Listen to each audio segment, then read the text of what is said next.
എവിടെയായിരുന്നില്ല ഇത്രയും നാളും? ഞങ്ങളെയൊക്കെ വിട്ടുപോകാൻ തോന്നിയില്ല നിനക്ക്? എന്തായാലും ഞാൻ വന്നില്ലേ അപ്പൊ എങ്കിൽ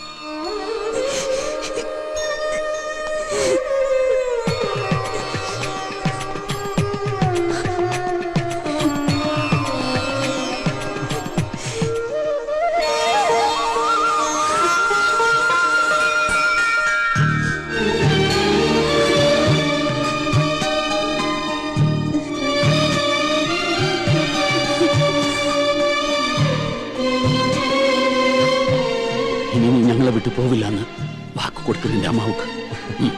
അമ്മയ്ക്ക് മാത്രമല്ല, ദാ രണ്ടുപേരോട് ഞാൻ സത്യം ചെയ്യുന്നു, ഇനി എന്നും ഞാൻ നിങ്ങളുടെ കൂടെ ഉണ്ടാവും.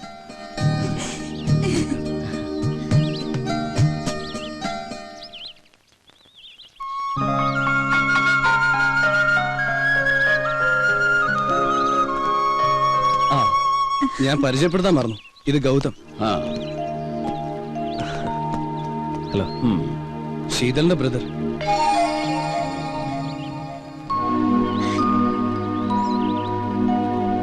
ഓ സോറി, അപ്പാക്ക് ശീതൾ ആരാന്നറിയില്ലല്ലേ? ഇല്ല. വരൂ. ഞാൻ വിവാഹം കഴിക്കാൻ പോകുന്ന പെൺകുട്ടി.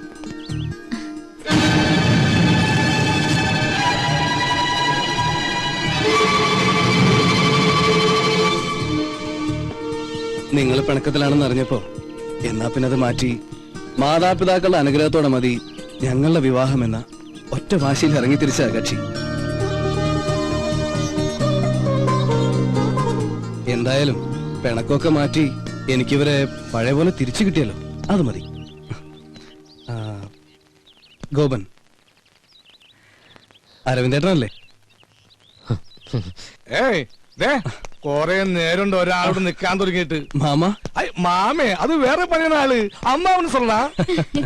എന്തായാലും നമുക്ക് അടിച്ചു പൊളിച്ച് ആഘോഷിക്കണം. പിന്നെ കളഞ്ഞു പോയി എന്ന് വിചാരിച്ച മുതലല്ലേ നമ്മുടെ മുമ്പിൽ ഒന്ന് ചിരിച്ചു നിൽക്കുന്നത്. നമുക്കൊന്ന് ആഘോഷിക്കണം. ആഘോഷിക്കാം. ഉള്ളപാടാ കണ്ണ. എങ്ങോട്ട്? നമ്മുടെ വീട്ടിലേക്ക്. വേണ്ട, ഇത് രണ്ടും നിങ്ങൾ പിരിഞ്ഞു താമസിച്ച വീടല്ലേ? ഏയ്, ഇവിടെ വേണ്ട. നമ്മൾ ഒന്നിച്ച് കഴിഞ്ഞിരുന്ന സ്ഥലമല്ലേ? നെക്സ്റ്റ് നമുക്ക് അങ്ങോട്ട് പോവാം. ഓക്കെ. മടങ്ങിപ്പോണവരെ ശീതളും ഗോതവും അവിടെ താമസിക്കട്ടെ. അതെ, അപ്പൊ സമയം കാണണ്ട, നമുക്ക് വേഗം പോവാൻ. നമുക്ക് അങ്ങോട്ട് പോകണ്ട, ഞങ്ങൾ അങ്ങോട്ട് പോയിക്കോളാം. ദേ, നീ ചിരിക്കണ്ട, നീ പഠിച്ച കള്ളിയാ. ഐ എം സോറി അങ്കിൾ, നിങ്ങളോടെല്ലാം പറഞ്ഞാലോ എന്ന് പലവട്ടം ആലോചിച്ചതാ. പിന്നെ തോന്നി ഒരു സർപ്രൈസ് ആയിക്കോട്ടെ എന്ന്.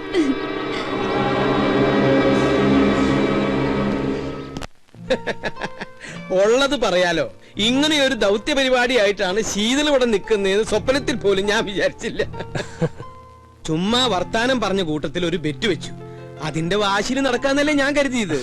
നേരിട്ട് പറഞ്ഞ നിങ്ങളുടെ റെസ്പോൺസ് എന്തായിരിക്കും അറിയില്ലല്ലോ. എന്തെങ്കിലും ആവട്ടെ, കുറെ നാളുകൾക്ക് ശേഷം സന്തോഷം തോന്നിയ ഒരു ദിവസം കിട്ടി. അല്ല, അപ്പൊ അച്ഛനും അമ്മയും വന്നില്ലേ? രണ്ടുപേരും ഇല്ല. ഡൽഹിയിൽ എക്സ്റ്റേണൽ അഫയേഴ്സിലായിരുന്നു അച്ഛന് ജോലി. ഞങ്ങൾ ജനിച്ചതും പഠിച്ചതൊക്കെ അവിടെ തന്നെ. തറവാട്ടിൽ ആരും ഇല്ലാത്തതുകൊണ്ട് വിറ്റ് ഡൽഹിയിൽ സെറ്റിൽ ആവാനുള്ള മോഹത്തിന്റെ പുറത്ത് പോകുന്നതാ രണ്ടുപേരും. തിരിച്ചുള്ള വരവില് ഒരു ട്രെയിൻ ആക്സിഡന്റിൽ അച്ഛന്റെ ജോലി എനിക്ക് കിട്ടി. അങ്ങനെ ഇരിക്കുമ്പോഴാ യാദൃശികമായിട്ട് സ്വാമിനാഥനെ പരിചയപ്പെട്ടത്. സ്വാമിനാഥൻ അപ്പോ ബിസിനസ്സാ, പിന്നെ ഫ്രണ്ട്സായി. കൂടുതലെടുത്തപ്പോ എനിക്ക് തോന്നി ശീതളിനെ പറ്റിയ ആളാണെന്ന്. ചോദിച്ചപ്പോ അവൾക്ക് എതിർപ്പൊന്നും ഉണ്ടായില്ല. പ്രത്യേകിച്ച് കേരളത്തിൽ ജീവിക്കാൻ എന്നേക്കാൾ ആഗ്രഹം അവൾക്കുള്ളതുകൊണ്ട് കൂടുതൽ താല്പര്യം തോന്നി. എവിടെ ഡ്രസ് എടുക്കാൻ പോയ ആള്? ഗോപ, എന്തു പറ്റി? ഏയ് ഒന്നുമില്ല, ഒരു തലവേദന പോലെ. ഏട്ടൻ വന്നിട്ടുണ്ട്, പരിചയപ്പെടണ്ടേ? വാ.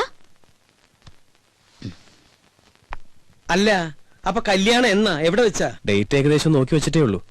ഇനിയിപ്പോ സ്വാമിയുടെ അച്ഛനും അമ്മയൊക്കെ ആയിട്ടൊന്ന് ആലോചിച്ച്. വാ.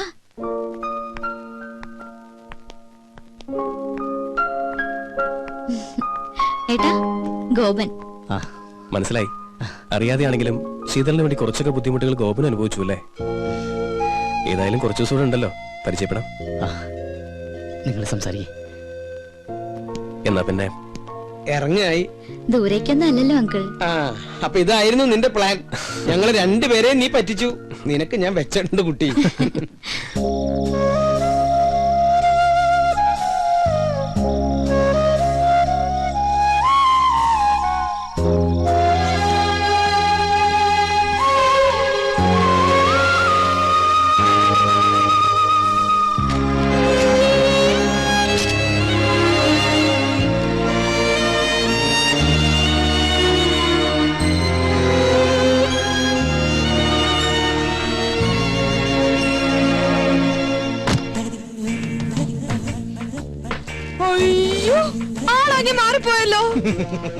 സാഹചര്യങ്ങൾ മാറുമ്പോൾ വേഷഭൂഷാദികളും മാറണമല്ലോ.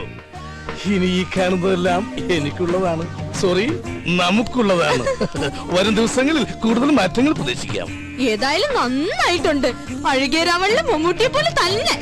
അതെ, ഭക്ഷണം എടുത്തു വെച്ചിട്ടുണ്ട്, വേണേ വന്ന് കഴിക്കാം. മിസ്റ്റർ സോനു, ജ്യൂസ് റെഡിയാണോ? ജ്യൂസ് അല്ലേ ഇപ്പൊ ഒന്ന് കുടിച്ച്? അത് ഗ്രേപ്പ് ജ്യൂസ് അല്ലേ? I want apple juice. എനിക്ക് 1000 കയ്യൊന്നുമില്ല. മട്ടൻ വാങ്ങി ഉണ്ടാക്കാൻ പറഞ്ഞു, ഉണ്ടാക്കി വെച്ചിട്ടുണ്ട്, വേണേ വന്ന് കഴിച്ചോ.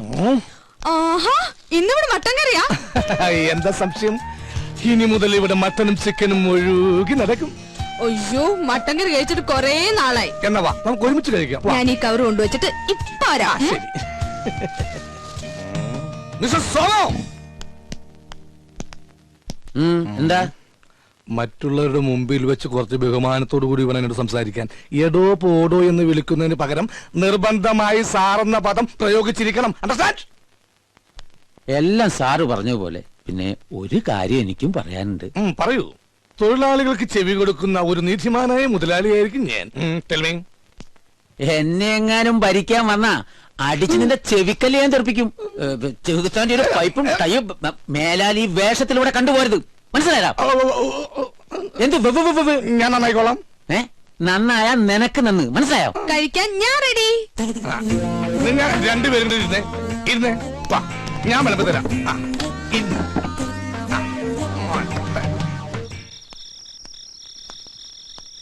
ആഹാ, നീ ഇവിടെ ഇരിക്കുക. ഗോപ, ആ കുട്ടി ഇവിടെ ഉണ്ടായിരുന്നപ്പോ ഒരാട്ടും അനക്കൊക്കെ ഉണ്ടായിരുന്നു.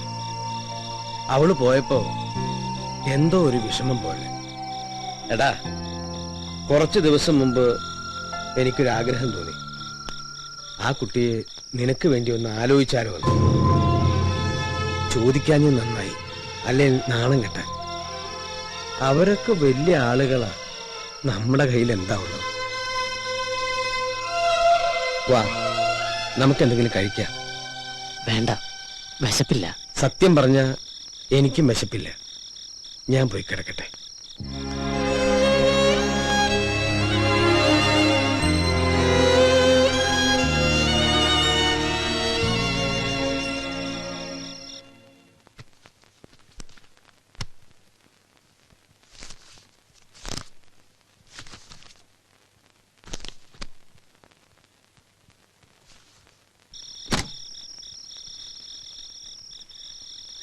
ഏയ്, ഉറങ്ങുന്നില്ലേ? കിടന്ന് ഉറങ്ങനായരെ.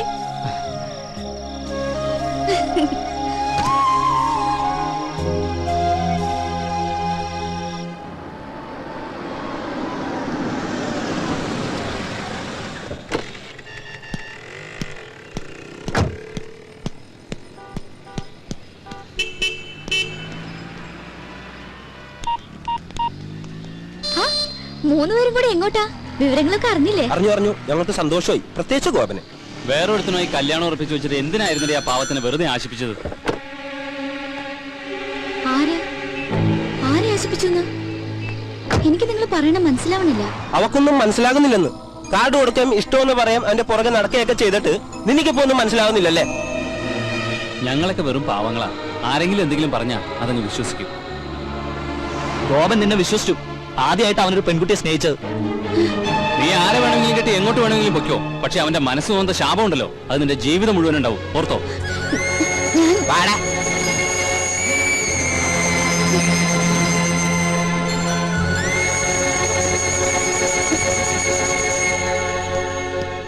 ആരായിരുന്നു അവര്?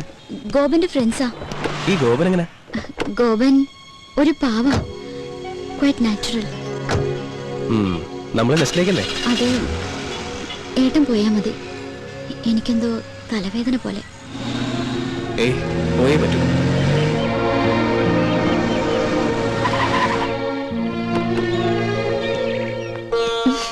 മാമോളെ, അവിടെ അരവിന്ദേട്ടനും മറ്റും കാത്തിരിക്കുന്നു. ഞാൻ വൈദ്യനാഥനോട് പലപ്പോഴും ചോദിക്കണമെന്ന് വിചാരിച്ചിരിക്കുകയായിരുന്നു. ഈ കസ്തൂരി നിങ്ങളും തമ്മിലുള്ള ബന്ധം എന്റെ പെങ്ങളല്ലേ? നേരെ പെങ്ങളാണോ? അല്ല, കുറച്ച് വളരൊക്കെ ഉണ്ട്. എന്താ ചോദിക്കാൻ? അല്ല, വൈദ്യനാഥന്റെ അത്ര കളർ ഇല്ല കസ്തൂരിക്ക്, അതുകൊണ്ട് ചോദിച്ചു. അരവിന്ദേട്ടാന്ന് വിളിച്ച നാവുകൊണ്ട് തന്നെ അപ്പൊ ആരും അല്ല, ഇത് തന്നെ പ്രശ്നം. നമസ്കാരം. നമസ്കാരം. എല്ലാവരും ഉണ്ടല്ലോ. Welcome welcome. ഇരിക്കൂ. താനിനി പാത്തും പതിയൊന്നും ഇവിടെ കയറി വരണ്ട. ഇതിനി നിങ്ങളുടെ തറവാടാ. മിസ്റ്റർ അരവിന്ദൻ, അല്പം ഹർഡിൽസ് ഒക്കെ ഉണ്ടായാലും അവസാനം കാര്യങ്ങളെല്ലാം ഭംഗിയായില്ലേ? Thank God. കേട്ടോ ഗൗതം, ശീതളിന്റെ കാര്യത്തിൽ അല്പം അവകാശം ഈ അരവിന്ദനുമുണ്ട്. He was her local guardian. കുറച്ച് ദിവസത്തേക്കാണെങ്കിലും അങ്ങനെ ഒരു ഭാഗ്യം എനിക്കും കിട്ടിയല്ലോ. അപ്പോ എങ്ങനെയാ ഗൗതം, വിവാഹം എപ്പോ എവിടെ വെച്ച് നടത്തണം? പറഞ്ഞോളൂ. മാരേജ് എന്തായാലും ഡൽഹിയിൽ വെച്ച് മതി അല്ലേ ശീതൽ? അതെ, അതാ ഞങ്ങൾക്ക് സൗകര്യം. എന്തു പറയുന്നു? എവിടെ വെച്ച് നടത്തിയാലും ഒരു ഉത്സവമാക്കണം. എനിക്ക് അത്രേ ഉള്ളൂ. അപ്പൊ ചുരുക്കം പറഞ്ഞ ഞങ്ങൾ കോളനിക്കാർക്ക് ആഘോഷിക്കാൻ പറ്റില്ല എന്നർത്ഥം. അതോർത്ത് അരവിന്ദട്ടം വിഷമിക്കണ്ട. കോളനിക്കാർക്ക് ഞാനൊരു സ്പെഷ്യൽ പാർട്ടി തരുന്നുണ്ട്. എന്നാ പിന്നെ നിശ്ചയം നമുക്ക് ഇവിടെ വെച്ച് നടത്തിയ പോരെ? അത് നല്ല ഐഡിയ ആണ്. ഐഡിയ ഒക്കെ ഞങ്ങൾ പറയും. ഇയാൾ പോയി ഞങ്ങൾക്ക് കുടിക്കാൻ എന്തെങ്കിലും കൊണ്ടുവരൂ. അപ്പോ പറഞ്ഞ പോലെ നിശ്ചയം ഇവിടെ, വിവാഹം അവിടെ. നാളെ തന്നെ ജോത്സ്യരെ കണ്ട് തീയതി കുറിക്കാം. എന്താ?